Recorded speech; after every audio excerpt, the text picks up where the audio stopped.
బాబాయ్ నమస్తే, మీ పేరు? మన్ని శ్రీనివాసరావు. ఏం చేస్తుంటారు మీరు? మేము మనదాకా కలిగి గీత కార్మికుని. రాష్ట్ర రాజధాని అమరావతిలో వాజ్పేయి గారి కాంస్య విగ్రహాన్ని పెడతా ఉన్నారు. అసలు వాజ్పేయి గారి గురించి మీకేం తెలుసు బాబు? మా చిన్నప్పుడు మేము కమ్యూనిస్ట్ వాళ్ళ తిరిగాం సార్. చదువుకోలే, లెక్కలు ఎక్కలేని తెలియదు మాకు. అప్పుడు వాజ్పేయి గారు రాజకీయంలో దిగినారని మాకు తెలిసింది. మేమంతా జెండాలు వచ్చి తిరుగుతూ ఉండేవాళ్ళం. ఈలోగా ప్రభుత్వం, ఇందిరాగాంధీ గారి ప్రభుత్వంలో ఎవరిని రెండో పార్టీ రానివ్వకుండా ఇక రెండో వాళ్ళు ఉంటాయి వెళ్ళేది. ఇక అన్నగారు ఇంటి వారికి వచ్చే వరకు అంతకు ముందర వాజ్పేయి గారు, చరణ్ సింగ్ బీజేపీ జనతా పార్టీ పెట్టారండి. అటల్ బిహారీ వాజ్పేయి గారు, చరణ్ సింగ్ గారు, బాబు జగజ్జీవన్ రావు, మురారి దేశాయ్, జయప్రకాష్ నారాయణ గారు, వీళ్ళంతా మహా మేధావులు అన్నారు. వీళ్ళంతా లండన్లో చదివిన ఉన్నాం. వీళ్ళందరినీ కలిసి ఒకసారి అమ్మగారు అండమాన్ జైలుకి పంపించిందండి. ఇందిరాగాంధీ గారు అండమాన్ జైలుకి పంపించేటప్పుడు జనతా ఎక్స్ప్రెస్లో పెట్టి పంపించిందంటే వాళ్ళని ఆ బండి కూకుని ఆలోచించారు, మనం ఈ పార్టీ ఎంత స్పీడ్గా వెళ్తే మనం గెలవగలుగుతామని. జనతా ఎక్స్ప్రెస్లో అప్పుడు జనతా అని పేరు పెట్టారు.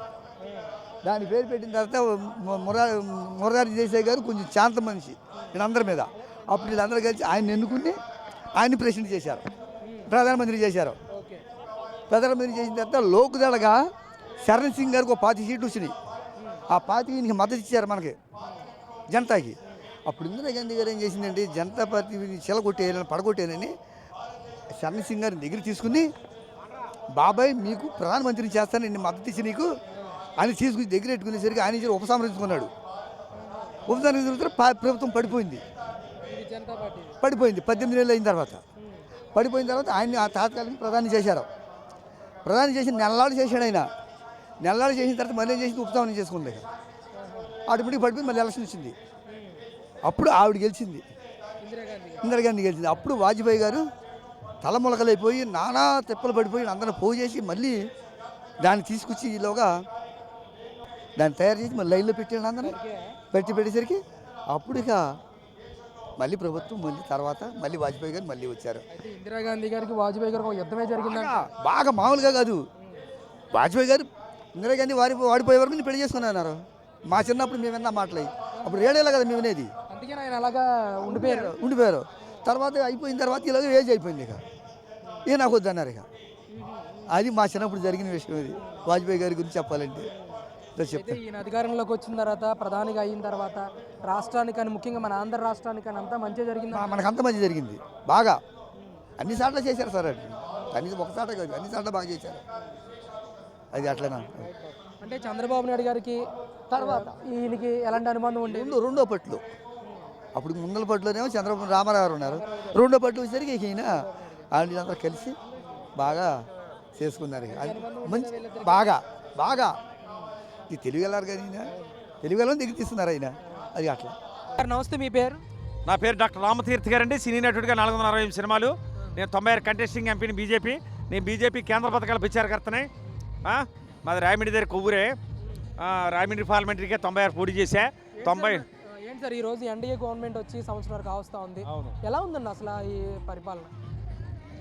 వీళ్ళు కూడా మా బీజేపీని చాలా చక్కగా వాడుకోవడంలో చాలా లేట్ అయిపోతున్నారు, ఆలస్యం అయిపోతున్నారు.